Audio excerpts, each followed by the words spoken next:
You're Shakshi Gopal, huh? Shakshi Gopal Das. You have a lot of friends. You have a lot of friends. Yes. Packed in. I hope nobody is carrying the COVID virus, because if so, we'll go home with a problem. By my blessing, huh? I'm a little on the wary side. There was just sharing with you. There was a very nice wedding in Chicago that Nutama and Rukmini attended. You know Nutama, right? And he went home with COVID, and so did his wife. And he told me 2 weeks later that he was out of it for a week and had for the next week, although he had 2 vaccinations and 1 booster.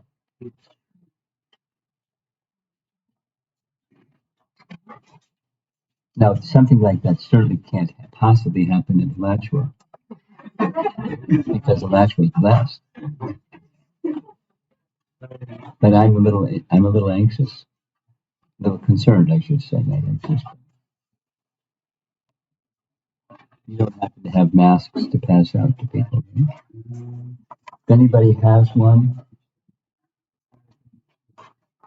please wear it, because you may not be carrying it, but you might infect, or you might be carrying it and not have a symptom and then infect, and then it's not nice.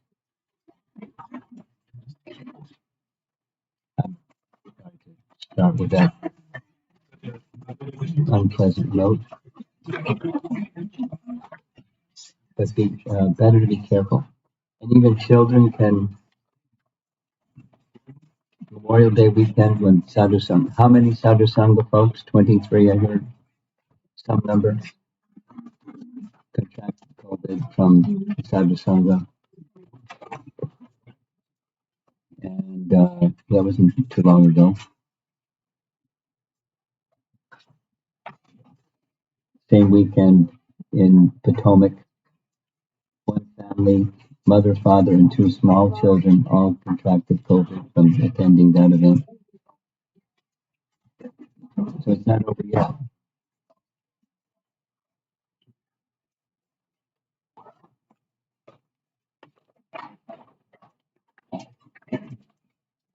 Okay.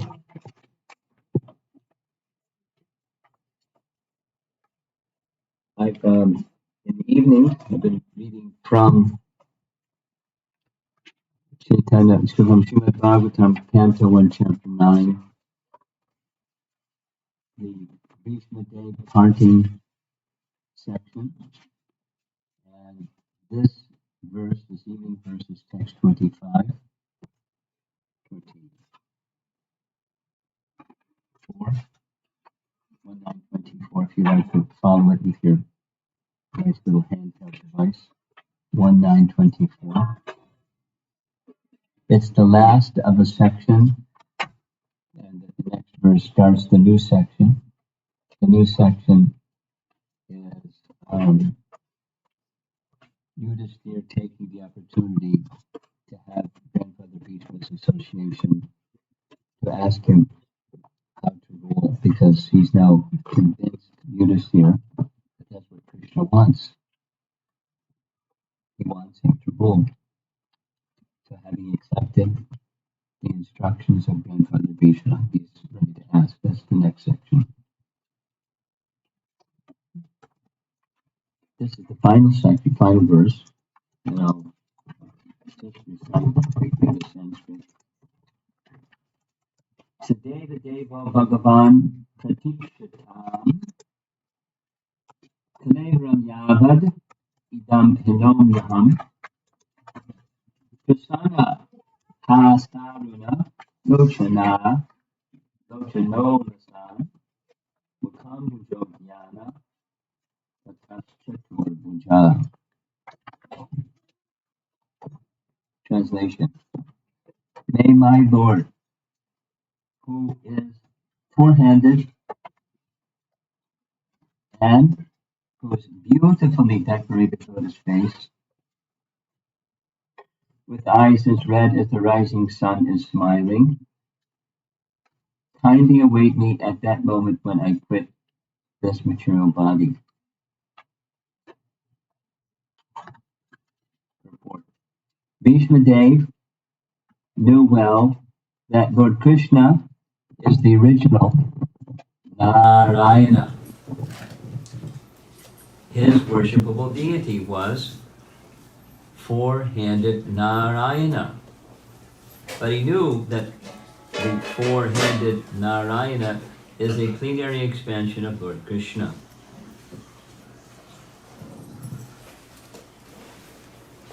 Indirectly, he desired Lord Krishna to manifest himself in his four-handed feature of Narayana. A Vaishnava is always humble in his behavior, although it was 100% certain that Bhismadeva was approaching Vaikuntha Dham just after leaving his material body. Still, as a humble Vaishnava, he desired to see the beautiful face of the Lord. For after quitting the present body, he might not be in a position to see the Lord anymore. A Vaishnava is not puffed up, although the Lord guarantees his pure devotee entrance into his abode. Here Bhismadeva says, as long as I do not quit this body, unquote. This means that the great general would quit the body by his own will, semicolon. He was not being forced by the laws of nature. He was so powerful that he could stay in his body as long as he desired. He got this benediction from his father. He desired that the Lord stay before him in his four-handed Narayana feature so that he might concentrate upon him and thus be in trance in that meditation. And that's what happens in the coming verses. He's in trance, absorbed in meditation. Then his mind might be sanctified with thinking of the Lord. Thus, he did not mind wherever he might go. A pure devotee is never very anxious to go back to the kingdom of God. He entirely depends on the goodwill of the Lord. He is equally satisfied even if the Lord desires him to go to hell. The only desire that a pure devotee entertains is that he may always be in rapt attention with thinking of the lotus feet of the Lord regardless. Bhismadeva wanted this much only, that his mind be absorbed in thinking of the Lord and that he pass away thus. That is the highest ambition of a pure devotee.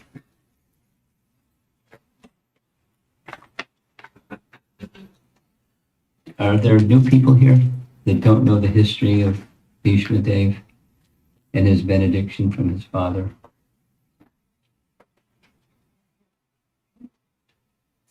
Okay, everybody knows. Good.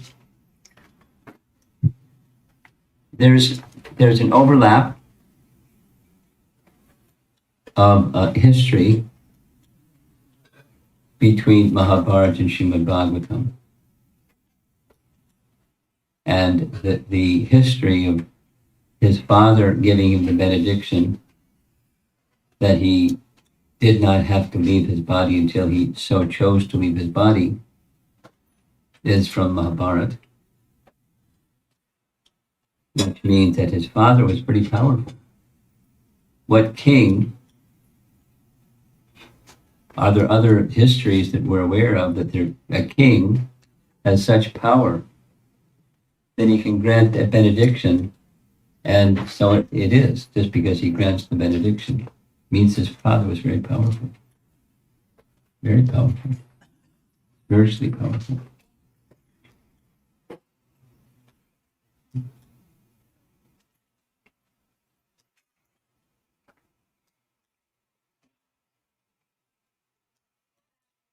Bhismadeva, before he was Bhismadeva, was one of the Vasus. Who are the Vasus? Vasus are in the heavenly region of the structure of the universe, and they're very powerful warriors. So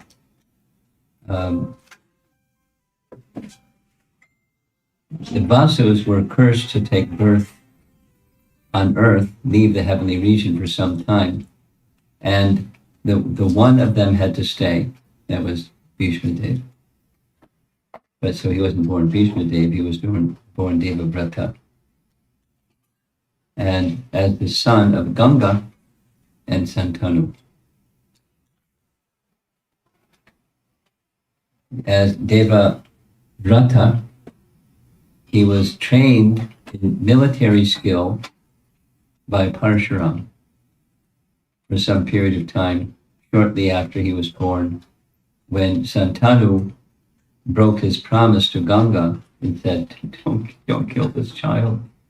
Okay, that was it. You promised, I'm leaving, and took the child.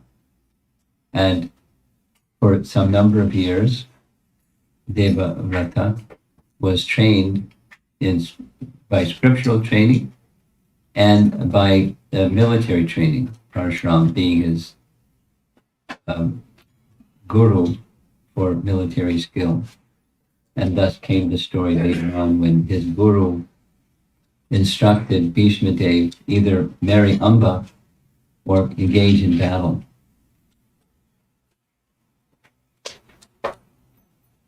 And Bhishma said, engage in battle because I can't break my vow.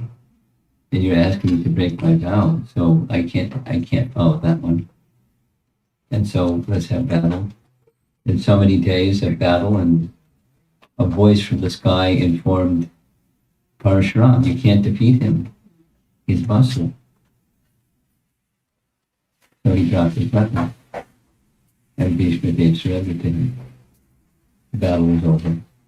But he was to go back, from Mahabharata picture, he was to go back to becoming a Vasu after that curse was over. And the Bhagavatam is different. His destiny was Vaikuntha. Similarly, in Mahabharata, what happened to the Pandavas after they left this world? What happened to the Pandavas? They went to hell. Yeah. They died and went to hell, I think, a couple of them. They had to see hell, Yeah. and they went to heaven. The detail is, Indra created a visual hell. They went to heaven, but they saw a visual hell. These commentaries speak like that. And then they went to heaven because they were followers of Dharma. That's Mahabharata, is instructing the readers of Mahabharata to follow Dharma. And the Bhagavatam is instructing the reader to follow the path of devotional service and become pure devotees. And the destination of a pure devotee is Vaikuntha. So there's some principle-based differences between Mahabharata, the purpose of Mahabharata. Ultimately, the purpose of Mahabharata is the same as the purpose of all the Vedas, is to teach one to understand Krishna. And the way to understand Krishna is by devotional service. So it's leading in that direction, but there's some differences. Here, where it's perhaps amazing. I don't know if it struck you as a little amazing, but here's Bhismadeva, one of the 12 Mahajans, great authorities. It's going to be expressed in the next set of verses. even greater than the authority of Vyasadeva, but that's, that's one presentation. Yudhisthira wants to hear from Bhismadeva. Of course, it's the circumstance, and of course, he's their father, and it fits what Krishna wanted. What Krishna wanted, one of the things that Krishna wanted was to indicate that although grandfather Bhishma fought against the Pandavas, took a vow to kill Arjuna, and 3 strikes and you're out, right? He didn't protect Draupadi when he could have and should have. So we hear in Prabhupada's Bhagavatam purports, because he didn't protect Draupadi, Krishna wanted to show, even if your grandfather Bhishma, you'll be destroyed, because women are to be protected in civilized society, certainly in Vedic culture. And not neglecting that principle, one is in difficulty. Now, he didn't do anything to harm Draupadi, but he could have protected her, because he's grandfather Bhishma. All he had to do was say, stop it. And he didn't. He who is the knower of Dharma became bewildered. When Draupadi turned to the assembled leaders in that assembly, when Draupadi wanted to know, is this dharmic? Can a husband gamble his wife? And I'm married to 5 men. What about the other 4? How do you settle this dharmically? Those senior persons. And they didn't say anything. So finally Vidura said something. And that's when Vidura was driven out. Bhishma could have said something. Now, why didn't he say something? Because Krishna wanted to teach you, even if your grandfather Bhishma, however exalted, it doesn't free one from abiding by principles of Dharma. Sanatana Dharma doesn't mean there's no need for worldly Dharma. Being Krishna's devotee doesn't mean we don't need to attend to worldly dharmas.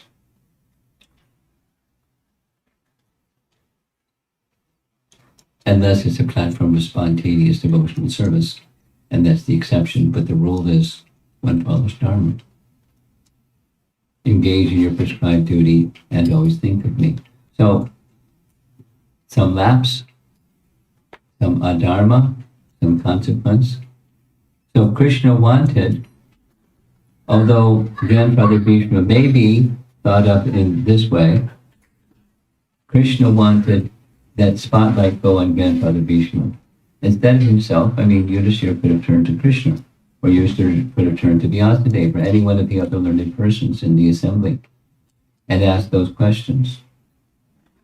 If I'm to become king, how to fulfill the duties of a king, please instruct me. Very appropriate question. And, transcendental answers for that very appropriate question.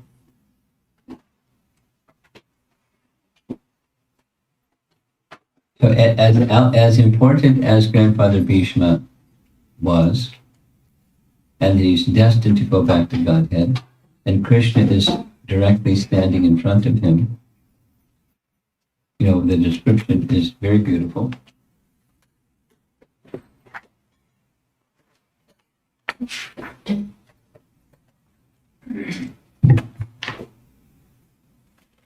He's Deva Devo. He's the Lord of all lords.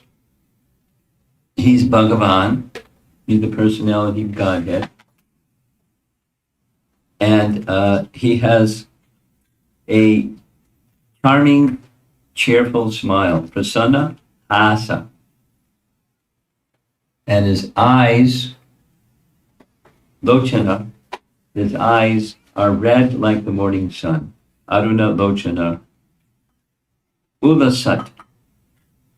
Beautifully decorated lotus face. Mukhambujo. And he wants So after describing the feature of Krishna that he's seeing, he wants him, or it's implied, Prabhupada explains, he wants him to show his four-armed form. Although he's a Mahajan, so he knows what the original form of Krishna is.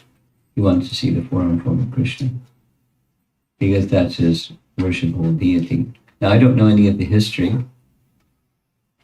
No, if Pradhan Govind is listening to this class, he can send in a question or an answer. What's the history of Bhismadeva being a worshipper of the four-armed Narayana? Because he knew who Krishna is. But that's quite okay that he worshipped Krishna in that way. A nice devotee was recently visiting in Pune for business, and some friends of his took him to a temple that is about an hour and a half from Pune, where the Pandavas stayed in the forest for some period of time. And he sent me photographs of the two Nrsingadev deities that it is said the Pandavas worshipped there. One is an Upa Nrsinga deity, so it's really old, like 1,000-year-old deity, and Lakshmi Nrsinga deity. Very nicely cared for, very, very beautifully decorated, very simple temple, often in a forest. It's not commercialized, but so these are the Pandavas worshipping a deity of Lord Nrsingadev for protection, presumably. The history is not clear. And that Bhismadeva is a worshipper of Chaturabhuja, four-armed form of Narayana. And so he knew that the four-armed form of Narayana, Prabhupada's purport states, is an expansion of Krishna, and the four-armed form is his worshipable deity. So that there's no, just like the Pandavas worshipping Lord Nrsingadev, he's an expansion of Krishna. Now, they're not Mahajans, but they must have known that Nrsingadev is an expansion of Krishna. And Krishna is their cousin, their dear friend, and so forth. So the moods of, there's a nice verse in the third canto of the Bhagavatam, chapter 6, where it says that the Lord shows the form according to the mood of worship of the devotee. So certainly Grandfather Bhishma is a devotee and is a pure devotee at that, and he desires to see the Lord in a certain form, and so he's praying to that four-armed form of the Lord, at least indirectly. Now, doesn't say what feature, at least in this section, what feature he saw, because Krishna can show different features simultaneously to different personalities. We find that in Brihat Bhagavatamrita. The form that the worshipper worshipped or worships the Supreme Lord, he shows that form in Vaikuntha. And so it's clear he's a Vaikunthavasi, and he's destined for Vaikuntha because his mind is absorbed, and he wants to leave the world in that way, with his mind absorbed. I mentioned this already, but the passing of Grandfather Bhishma is very similar to the passing of Haridas Thakur, where he desired, in Haridas Thakur's case, he desired to depart the world before Mahaprabhu. He intuitively knew that Mahaprabhu was going to conclude his pastimes, and he didn't want that grief of feeling separation from the Lord following his departure. So he requested the Lord, please make an little creature here. Please make an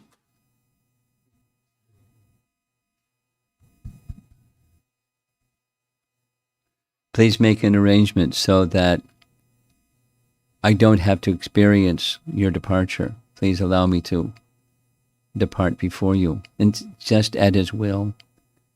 He didn't have a Maharaj Santanu benediction, just he had that capacity.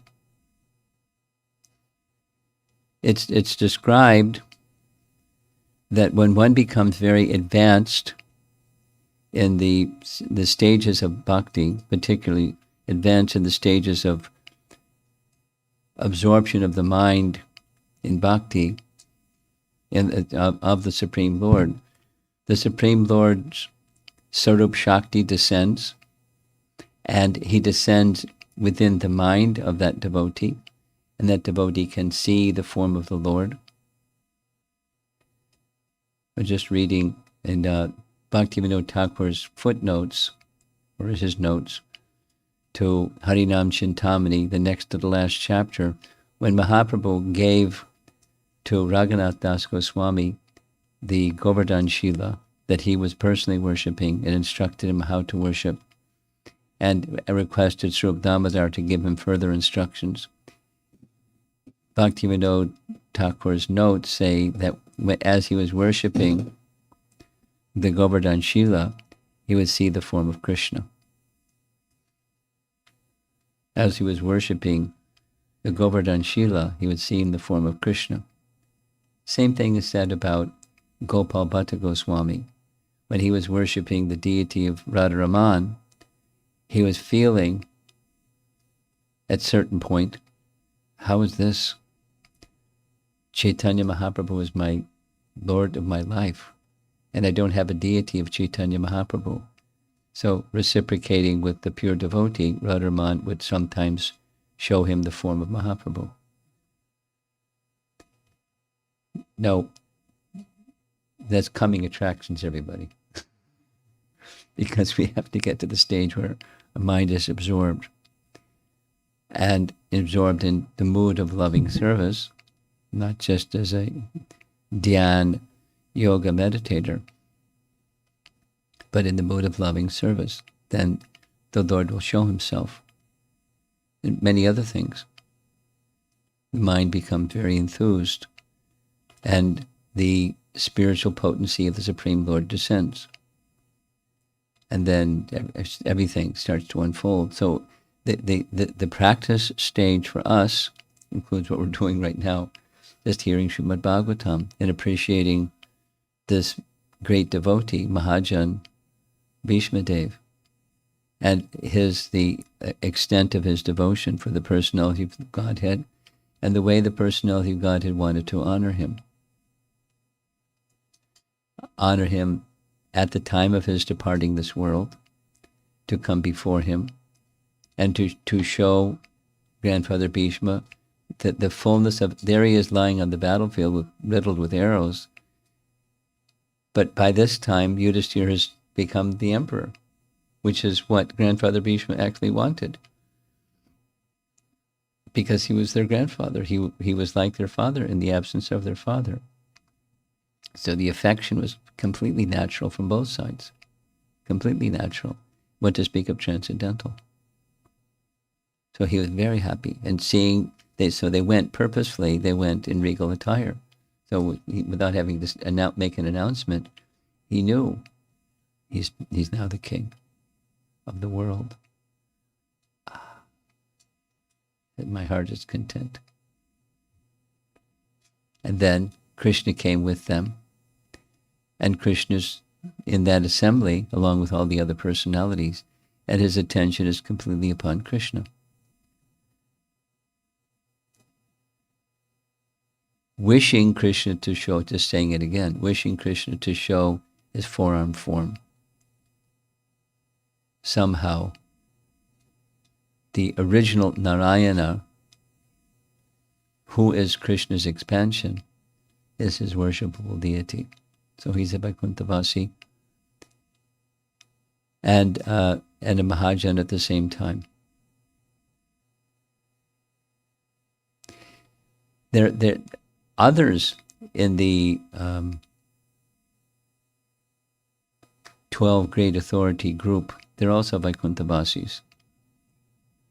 For example, Narada. Narada and we find in Brihat Bhagavatamrita, he's honoring Gopakumar as being more qualified than he, because he, Narada, is not fit for entering into and becoming a resident of Vrindavan. He visits Dwaraka. He visits Vrindavan. He visited Vrindavan to encourage Krishna to come from Vrindavan and annihilate the demons after he visited Kamsa. But he's not a resident of. Narada's looking up to how elevated. Shukadev Goswami looking up to how elevated. Many persons, how elevated are the residents of Vrindavan. And that theme is within our Bhagavatam texts. That's Dhruva's destination. That's Prahlad Maharaj's destination. And yet we're hearing so much about the exalted nature of the residents of Vrindavan. I mean, look at this. Shakshi Gopal. He went outside. I mean, like, fantastic. How can you help but meditate on Radha Madhava and the Ashtasakis? And Govardhan at the bottom. Very wonderful. Very wonderful.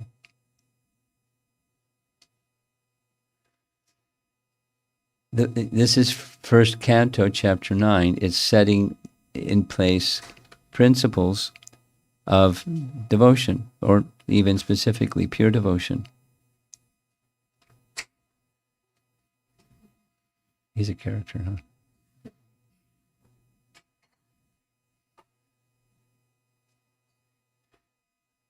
Playful.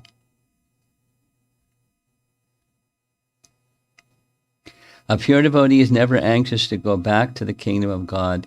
He entirely depends on the goodwill of the Lord. The only desire that a pure devotee entertains is that he may always be in rapt attention with thinking of the lotus feet of the Lord regardless. Bhismadeva wanted this much only, that his mind be absorbed in thinking of the Lord, and that he pass away thus. That is the highest ambition of a pure devotee.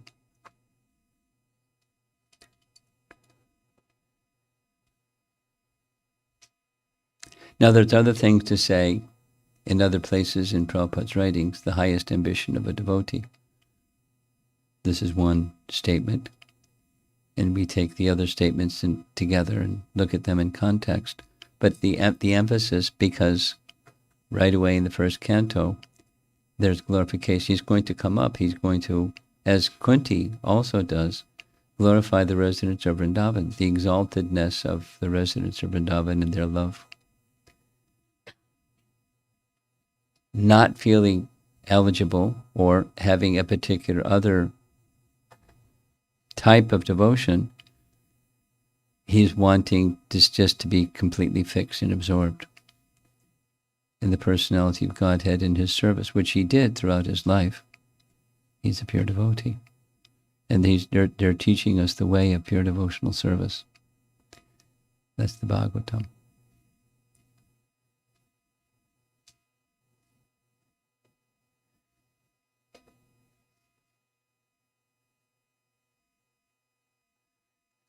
So this is Alachua, and I'm used to, classes that I don't speak so much, and there's lots of discussion. So let's see what happens this evening. Yes. There's certain parts in the Mahabharata where Bhishma says that Krishna is the original supreme Narayana. When he was speaking Bhagavad Dharma to Yudhishthira, and several other personalities, he explained that Lord Krishna is the original supreme Lord. Yeah. Another point I want to make, Shantanu as powerful to give him the boon to die at will. Shantanu had another brother called Devaki. He's not what? Shantanu had another brother called Devaki that will take birth at the end of Kali and help to he would become the king at the end of Kali, something stated in Srimad. It's in the Bhagavatam? So, yeah, that's Shantanu's brother. So you could see, that family was powerful. Yeah, very powerful. Very powerful.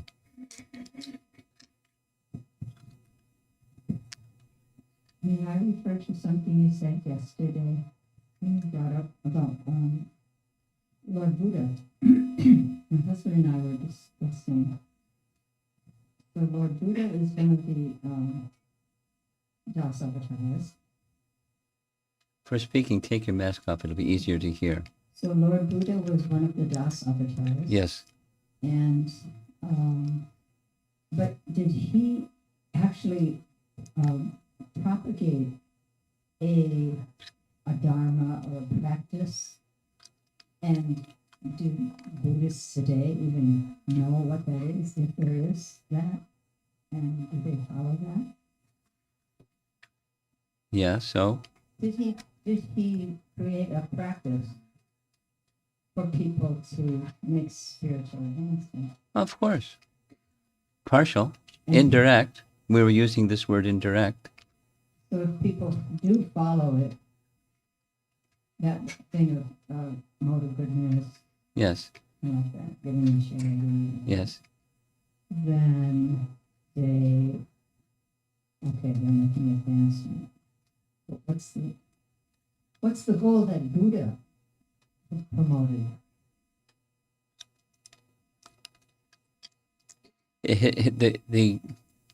Just listening to Prabhupada discuss this. Canto, chapter 4, Bhagavad Gita. It's in the same, the 410 Bhagavad Gita verse. Vita raga bhaya krodha. So he was explaining that what Buddha did was he taught negation, but he didn't teach positive. So give up sense gratification and contact with material desire, but it didn't give the substitute. So it's incomplete or it's indirect. So the benefit that this is not exactly a spiritual teaching. It's like making wet wood into dry wood by controlling the senses, controlling the mind, so that the dry wood could be ignited. The problem is people become attached to the teaching and the teachers, and it's hard for them to move to become, fire or ignited. However, from practical experience in visiting China, where many people, I don't know what the percentage is, but a big percentage of people say that they're Buddhist, but they don't really know what Buddhism is. And they do certain things, and they don't do other things. But, they think, so your question is, that the followers of Buddha are not really following Buddha. That's the statement, these modern ones. But it's in the direction of something that's quasi-spiritual, not really spiritual. It's just more towards the mode of goodness, the non-violence part, and the other parts, cleanliness, etc. part. So it's helping to prepare people to be recipients of bhakti. Now, supposing there's somebody who's actually a very ardent follower, they actually follow. It's if they actually follow, then they're closer and closer and closer to the spiritual side, because the destination, one explanation of the destination of the actual followers of Buddha is the river Viraja, because it's neither here nor there, which connects with the discussion. I still don't have an answer.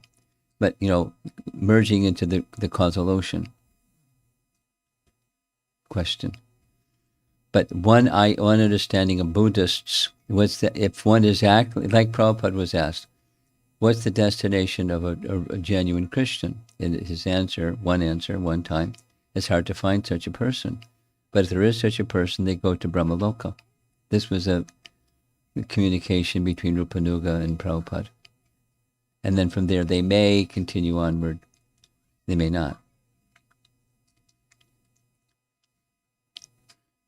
The true Buddhist, the true follower Buddha, who actually comes to the stage of nirvana, it's neither here nor there.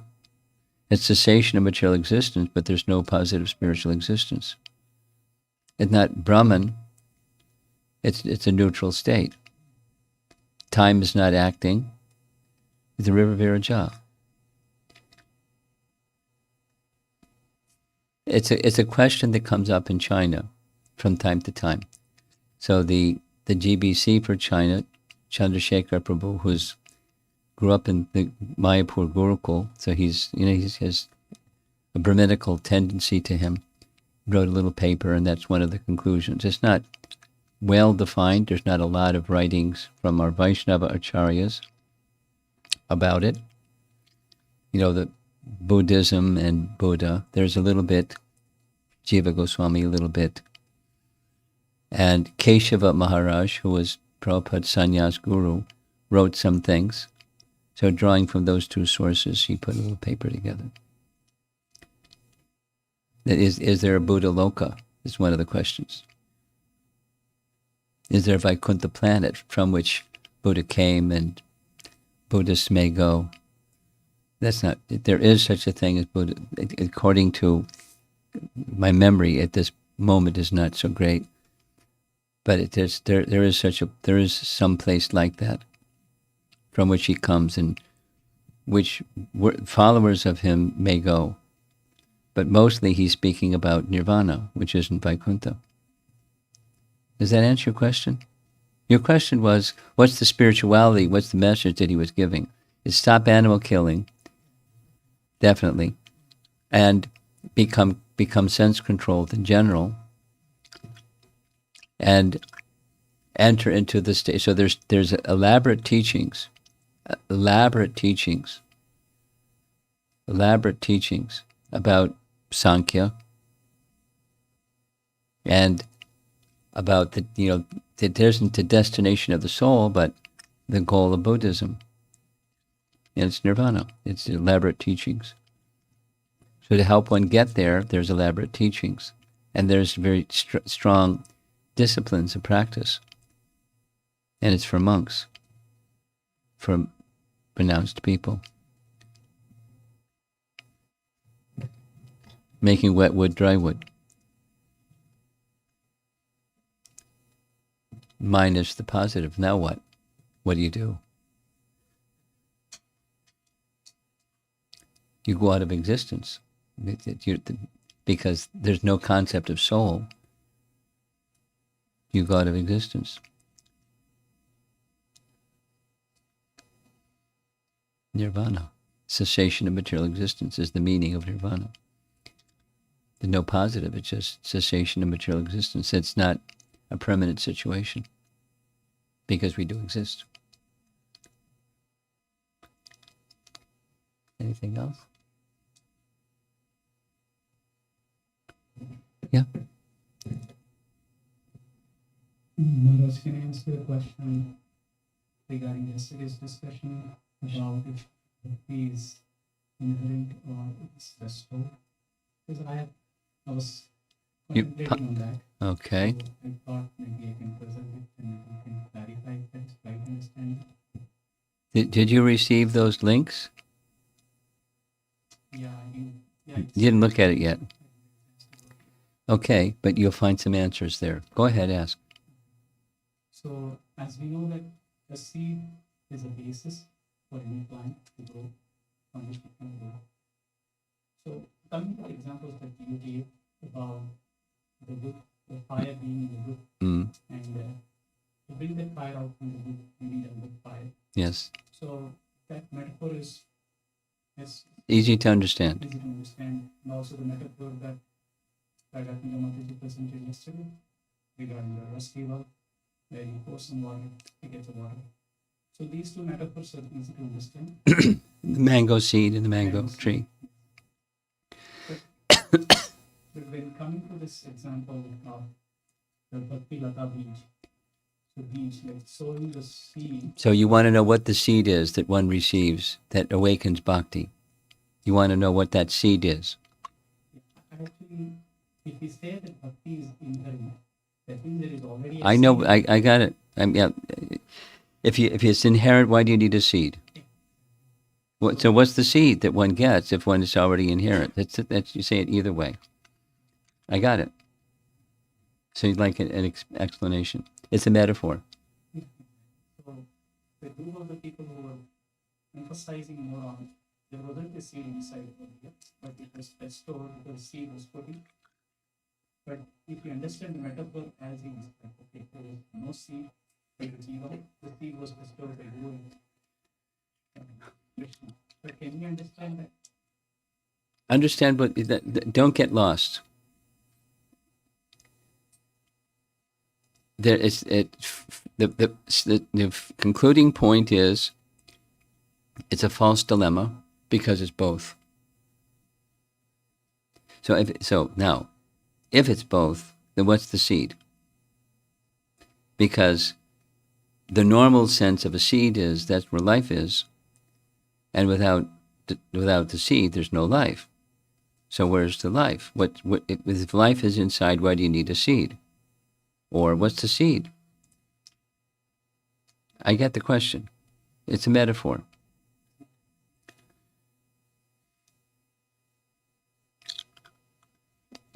There's a nice purport in Prabhupada's writings on the Ajamila story, where he explains that it takes from Bhakti Sandarbha, and that seed it's not explicitly like this, but the seed is the awakening of and redirecting of the desire to serve. So the inherent or the intrinsic nature of the soul is service. We've heard this millions of times.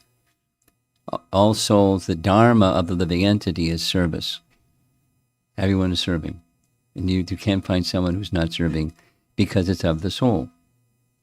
And misplaced service goes to something that's not Krishna or seen as separate from Krishna.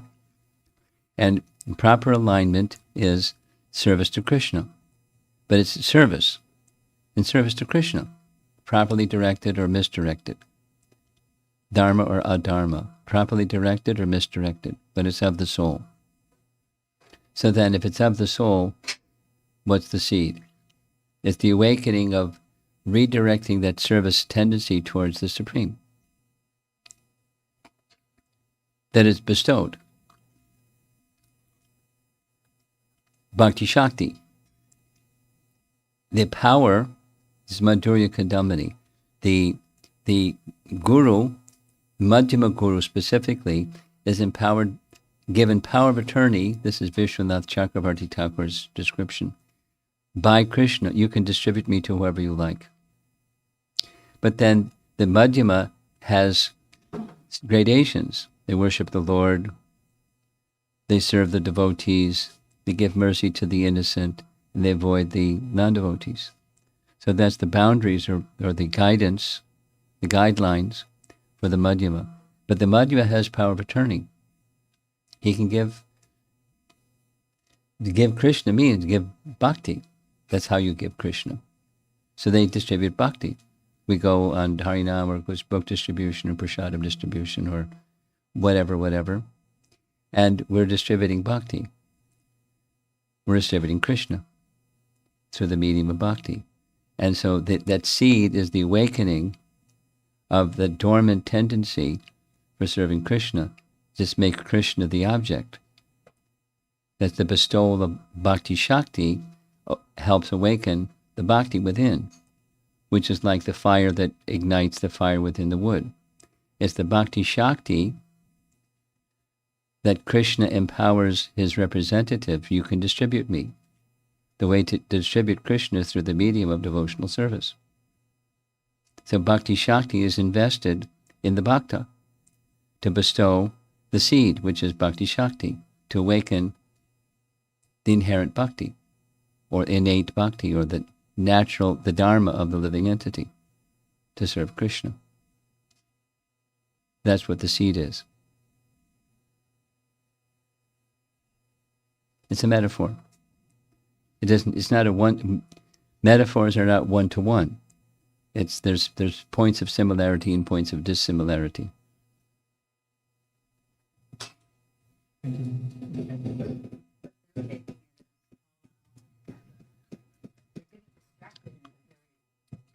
The real question is not. The real question is what is the nature? What's the ontology of the jiva?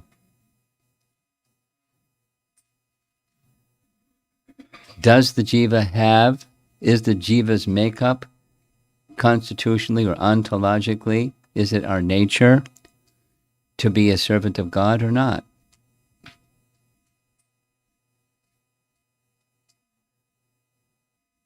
So it can be bestowed upon a living entity that's neutral, or it can be bestowed upon a living entity whose nature it is to be a servant of God. So is the living entity by nature a servant of God or not? The bestowal is one thing. The nature of the living entity is the real question.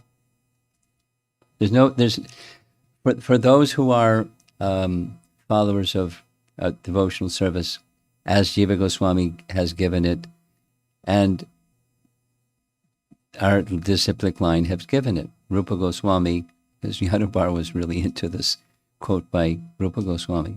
Our followers of Lord Chaitanya saying, Bhaktivinoda Thakur and Bhaktisiddhanta Saraswati Thakur and Srila Prabhupada saying Apasiddhanta, or are they saying Siddhanta? Does the soul inherently have bhakti? It's a tendency, innate tendency for serving Krishna, or even more fully, prema. You can't open up the soul and see, there it is, there's prema. It's of the soul though, it's his nature. And then there's the nurture, and it's not one or the other, it's both. The question is, what's the ontology of the soul? What's the nature of the soul? Are we by nature servants of God, servants of Krishna, lovers of Krishna by nature, or not? That's the question that's being debated, not what the seed is. Both agree, seed. There's one way to take what seed means, and there's another way to take what seed means. There's one way to take what inherent means, and there's another way to take what inherent means.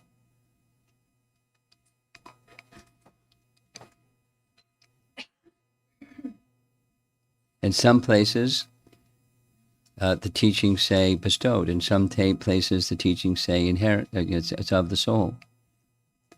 They're not in contradiction, because it's a relationship. There's fire and wood. Start.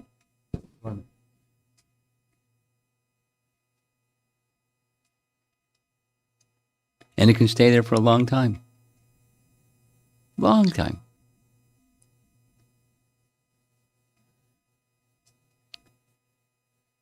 We have another hand up over here. You have something? Now there's a question. Bhagavatam says Vishnu went back to the spiritual world, and Mahabharata says he went back to the Vasus. Back to the Vasus. Vasus. Yeah. Okay. Yeah. So this seems a little contradictory. Yeah. So it's emphasis. So what would you which one would you apply? Oh, How would you? it's very simple. The Bhagavatam is the Supreme Court. And, the Mahabharata may say something, and the Supreme Court says Vaikuntha. So we accept The Mahabharata is emphasizing certain things, and the Bhagavatam is emphasizing certain things. They're both speaking devotion to Krishna, but they're emphasizing different things. Dharma, the duties of mankind.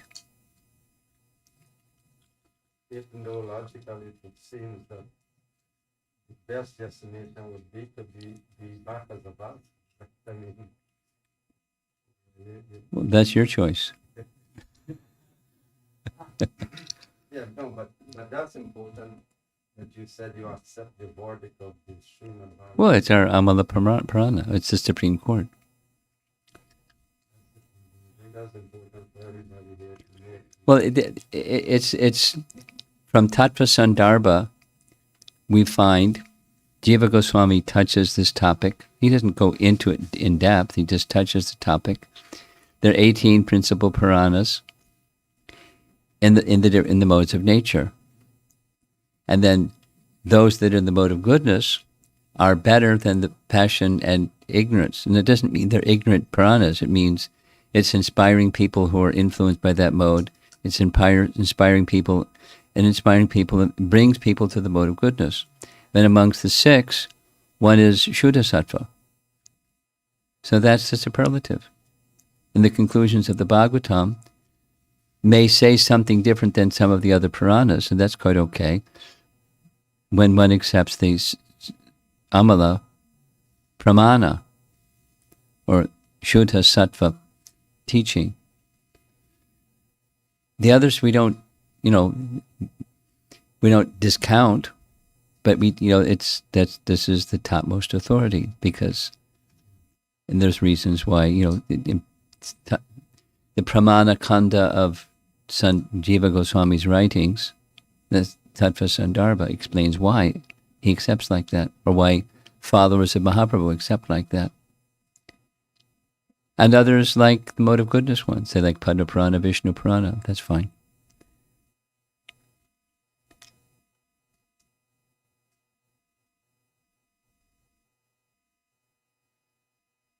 Yes.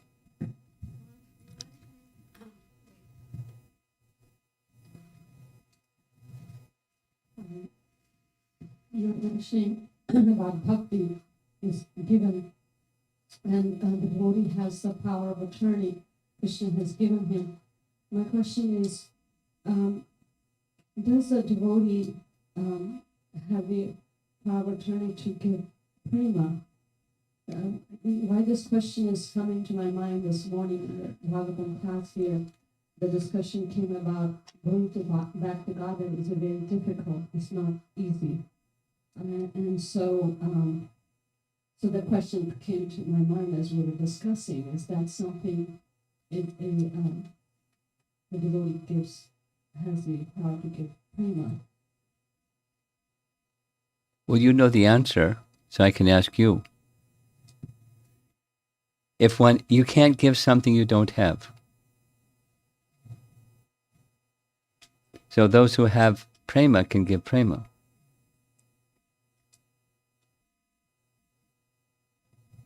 Yeah. Thank you, Maharaj. I guess in my mind, I was just recently reading Madhurya Kadambini, and there I had the feeling where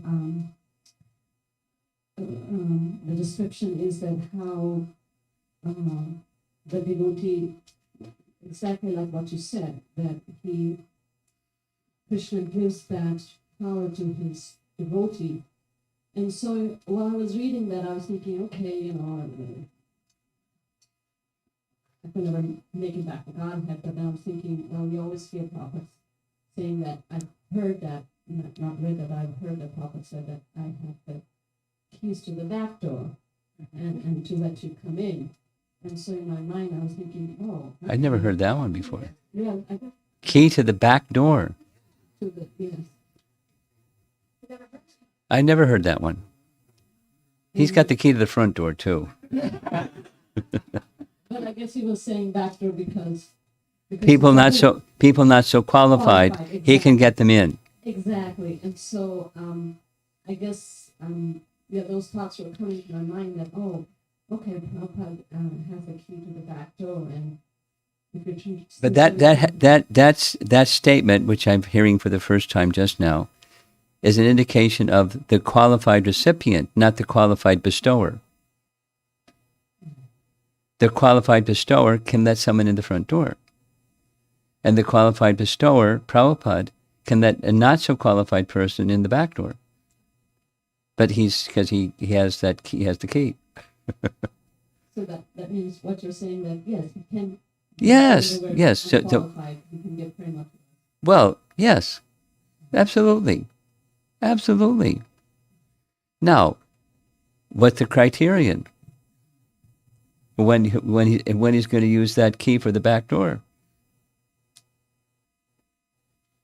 So you've to answer that question for yourself, besides just the philosophical. So, let's say you're looking at your sadhana and saying, I'm so many years old now, and I've done these services, and I've got a long ways to go. I got a long ways to go. Am I going to make it? So, you or I or any one of our devotees, not just those over 60 or something like that. Our devotees should take the matter very seriously. We have to have to submit ourselves. The extraordinary attachment, in the words of Raghunath Das Goswami, extraordinary attachment to certain transcendental impetuses. Like Ramia asked the other evening, the extraordinary attachment to Guru, what does that mean? So it's not ordinary. So we ramp up, strive to become more qualified tomorrow than we are today. And if we become accustomed to a certain, whatever you might call it, complacency or standard of how we chant our japa or how we do anything in our devotional lives, then we may not get the key to the back door. But we may, because it's in the hands of the one who has the key. But we want to make ourselves endeared to the one who can bestow that upon us, because it is dependent upon receiving. It doesn't discount what our inherent ontological quality is. At the same time, the bestowal is also imperative. One doesn't discount the other. So then you strengthen that which is inherent within you by reaching and stretching and praying and etc.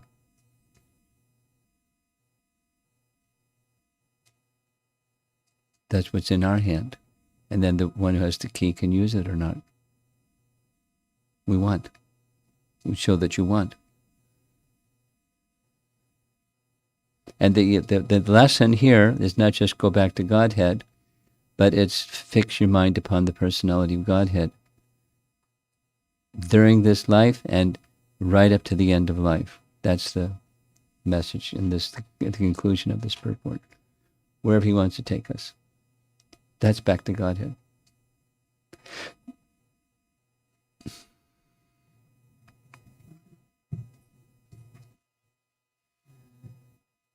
And the message from this morning is not easy. The complacency is easy, and the extraordinary is not easy. Ordinary is easy. Extraordinary is not easy. It takes extra. I have a follow-up question. Okay. So as Krishna says, like, if the plan will complete the Dhamma, so my abode is so great that whoever comes over here will never go back to the material world. I'm ready. So my question is, the reason why they don't go back to the material world is they have so much of attachment and love for Krishna. And the second thing is they know that if they go out away from Krishna, there is misery. But let's say if you are hankering to go through the back door, and if somebody, if you are not purified enough, but still Guru best is Oh, come on. bring you back to the door, but how would Krishna? You still have the tendency to come back, but Krishna promises that he will never come back. So how do you resolve this? Place yourself in Krishna's hands. Don't spin your wheels on a question like that. Place yourself in Krishna's hands. That's the qualification. You're in Krishna's hands. Place yourself in Krishna's hands because you are. And whatever happens, that's what happens. You place yourself in Krishna's hands. He's all merciful. He can do anything. I mean, probably one of the things that you've heard Prabhupada said was somebody left and they came back and they were so sorry, apologizing profusely. And Prabhupada said, why did you leave? Don't you know that with one kick of my boot I can kick away all of your distractions and obstacles? So Krishna can do the same. Doesn't take away the free will of the living entity. Doesn't take that away. But the descending mercy is also extremely powerful. So how did any of us get to where we are except by just some kind of amazing mercy? It's not some great qualification. If one who thinks it's due to my great qualification, that's certainly illusion. So we're products of mercy. We're making some effort, but it's very modest compared to the benefit that's been bestowed upon us. We're products of mercy.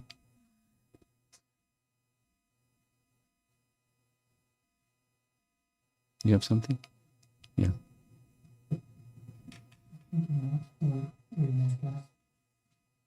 The question is, how do we surrender? How do you surrender? With your heart, with your words, with your mind, with your endeavors.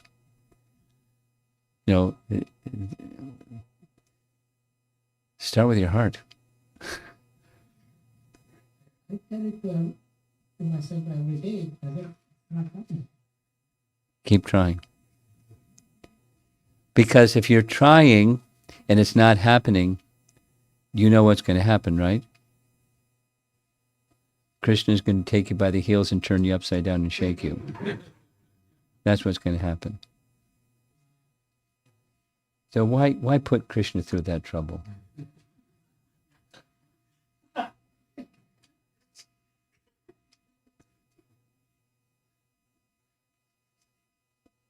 But if you keep trying, and it's not happening, it's not like Krishna's being unkind or he's not hearing.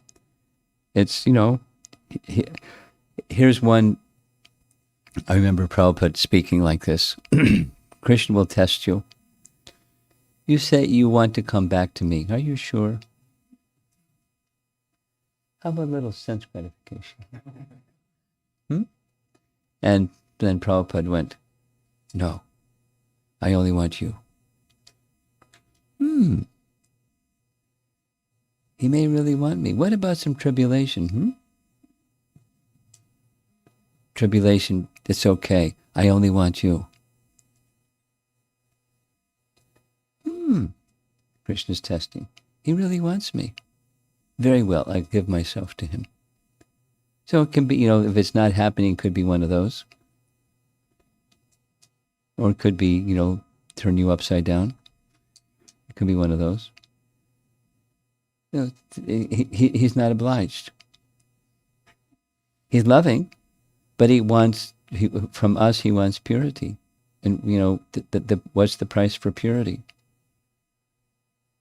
You give everything. So better to ask, what are you holding back? Better to ask that question. Then why is it not happening? You follow? Yeah, 100%. What is holding is my body itself. I mean, it has. It's desire. It's desire. It's desire.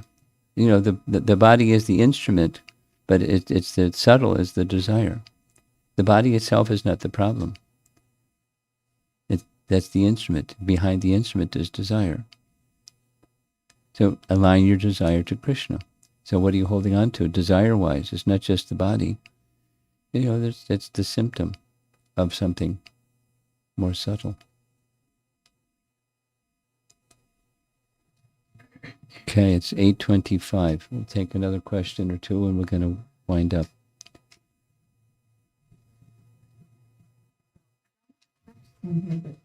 Comment? Responding to him? Yeah. You know, one time in Mayapur, and Mayapur is the place to chant the holy name and get extra mercy there, you know, in that regard. I realized one time, and I don't read it was just a moment of like, you know, the clouds separating. While chanting, I thought that is what surrender means. That you simply hear the holy name. You don't go anywhere else. You don't desire to control at all. You know, you don't let your mind wander into. You surrender there at the holy name's lotus feet. Then your whole day is totally ecstatic. I mean, you're totally wanting to serve and looking for, you know.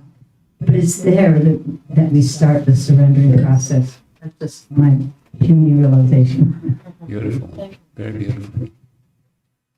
Do we have anything online? Yeah. Okay. This question from Amara Mataji. How do we apply How to? principle of tolerance when we are struggling between tolerate or take action? How do we decide what is the right course of pleasing to Guru and Krishna? We'll continue to pause until you get a clear signal. Taking action that's ill-advised can create another problem. So if it's possible, some circumstances are, they require that you do something. A truck is coming at you, you got to do something. But if there's an option to pause, then you pause until there's clarity. And take your bead bag and chant sincerely and pray sincerely and open the Bhagavatam and read, and you might get an answer just right from the pages of the Bhagavatam. That happens a lot for the people that turn to the Bhagavatam when they're unclear about what's the right thing to do. It just jumps out of the page. You have something? Yeah? No? Okay. Srila Prabhupada ki jai.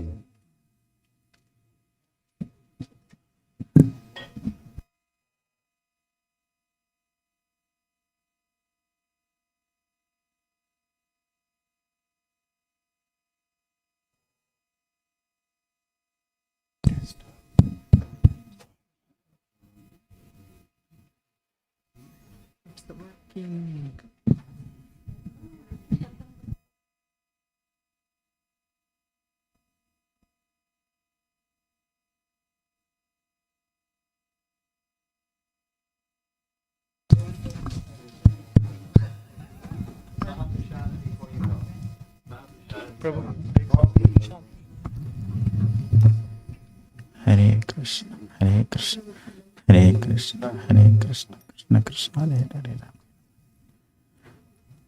Hare Krishna.